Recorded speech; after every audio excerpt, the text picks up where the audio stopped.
E aí, turma, eu sou o César, professor de História, e hoje vou fazer a correção da semana 3 e 4 do segundo ano. Veja bem, essa semana são as duas juntas, então tem bastante atividade aí. Primeira questão.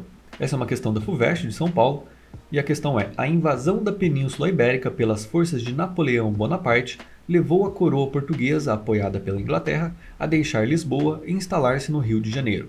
Tal decisão teve desdobramentos notáveis para o Brasil, entre eles: alternativa A chegada ao Brasil do futuro líder da independência, a extinção do tráfico negreiro e a criação das primeiras escolas primárias. Alternativa B, o surgimento das primeiras indústrias, muitas transformações arquitetônicas no Rio de Janeiro e a primeira Constituição do Brasil. Alternativa C, o fim dos privilégios mercantilistas portugueses, o nascimento das universidades e algumas mudanças nas relações entre senhores e escravos. Alternativa D, a abertura dos portos brasileiros a outras nações, a assinatura de acordos comerciais favoráveis aos ingleses e a instalação da imprensa régia. E sim, quando Dom João VI vem para o Brasil, ele faz a abertura dos portos para as nações amigas e ele traz junto dele a imprensa também. O primeiro jornal brasileiro surge nesse período. Mas vamos ver a alternativa E para confirmar. Alternativa E, a elevação do Brasil à categoria de Reino Unido, a abertura de estradas de ferro ligando o litoral fluminense ao Porto do Rio e a introdução do plantio do café. Bom, a elevação do Brasil à categoria de Reino Unido, ok, mas a abertura de estradas de ferro ligando o litoral fluminense ao Porto do Rio, não, porque isso só vai vir bem depois. Então a alternativa correta é a alternativa D, a abertura dos portos brasileiros a outras nações, a assinatura de acordos favoráveis aos ingleses e a instalação da imprensa régia. Segunda questão, uma questão da Federal do Mato Grosso. A emancipação política do Brasil deu-se no contexto de insatisfações portuguesas diante da atitude protelatória de Dom João VI. A elevação do Brasil à condição de Reino Unido a Portugal e Algarves em 1815 provocou descontentamentos posteriores, até que a solução encontrada envolveu o retorno da corte para Portugal em 1821. Sobre a temática, assinale a alternativa correta. Então vamos lá. Alternativa A. Dom Pedro I, na condição de príncipe regente, atendeu aos clamores populares e decidiu desobedecer a convocação das Cortes de Lisboa em manifestação pública, no Rio de Janeiro, no dia 9 de janeiro de 1822. O famoso dia do fico, né? Se é para o bem de todos e felicidade geral da nação, diga ao povo que fico. Alternativa B.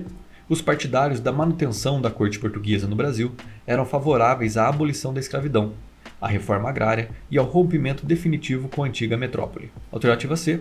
A Revolução do Porto, movimento de cunho liberal que eclodiu em 24 de março de 1820, tinha a intenção de emancipar o Brasil, desmembrando o que ainda estava no Império Ultramarino português. Alternativa D. Dom João VI retornou a Portugal em 1821, após ter se recusado a atender a manifestações populares que pressionavam a jurar obediência à nova Constituição portuguesa. E alternativa E. Dom Pedro I, profundamente marcado por concepções liberais e democráticas, acatou as deliberações da Assembleia Constituinte de 1822. E a resposta correta é a A. A B está totalmente errada porque a corte portuguesa não era favorável à abolição. A alternativa C. A Revolução do Porto não tinha a ideia de emancipar o Brasil, muito pelo contrário, tê-lo na condição de colônia. A alternativa D. Ele retornou para Portugal justamente para atender as manifestações populares. E a alternativa E. Não era marcado por concepções liberais e acatando a Assembleia Constituinte de 1822. Isso vai só depois. Terceira questão. Os versos populares a seguir, do tempo em que a corte portuguesa instalou-se no Rio de Janeiro, eram uma alusão à corrupção das elites econômicas e políticas da época. E a estrofe vai falar: quem furta pouco é ladrão, quem furta muito é barão. Quem mais furta e esconde, passa de barão para visconde. E a letra A vai perguntar como eram as ações das elites econômicas e políticas no Brasil de acordo com os versos acima. E a resposta eram ações corruptas. Também bem simples, não tem muito o que fugir. A letra B, de que forma os brasileiros têm reagido à corrupção em nossa história? E a resposta é que durante muito tempo a população mais pobre esteve excluída da política, sendo ela controlada pelos mais ricos e poderosos. Qualquer reação à corrupção poderia resultar em mortes e perseguições, vide aí os 21 anos de ditadura militar.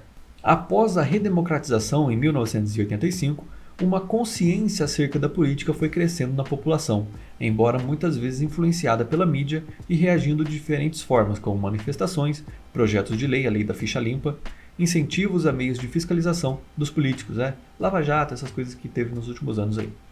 E a letra C.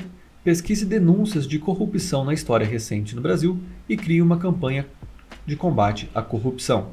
Alguns exemplos, nós temos a CPI do orçamento, ainda na época do Collor, que foi o que rendeu o impeachment, o escândalo do mensalão, da Lava Jato, as rachadinhas de Bolsonaro e etc. Temos vários, o que não falta é denúncia de corrupção nessa nova democracia aí. E uma campanha interessante para o combate à corrupção seria não olhar apenas para o corrupto, que é o que nós costumamos fazer, mas principalmente para aquele que corrompe. Ninguém se corrompe sozinho. Muitas empresas e empresários estão ligados em esquemas de corrupção, sendo tão favorecidos quanto, mas poucos sofrem das consequências de tal ato. E essa foi a correção das semanas 3 e 4 do segundo ano do ensino médio. Caso tenha ficado alguma dúvida, você pode deixar nos comentários. Na descrição do vídeo temos uma playlist com todos os vídeos de correções de explicação do conteúdo e também os links para vocês nos seguirem nas redes sociais. Valeu!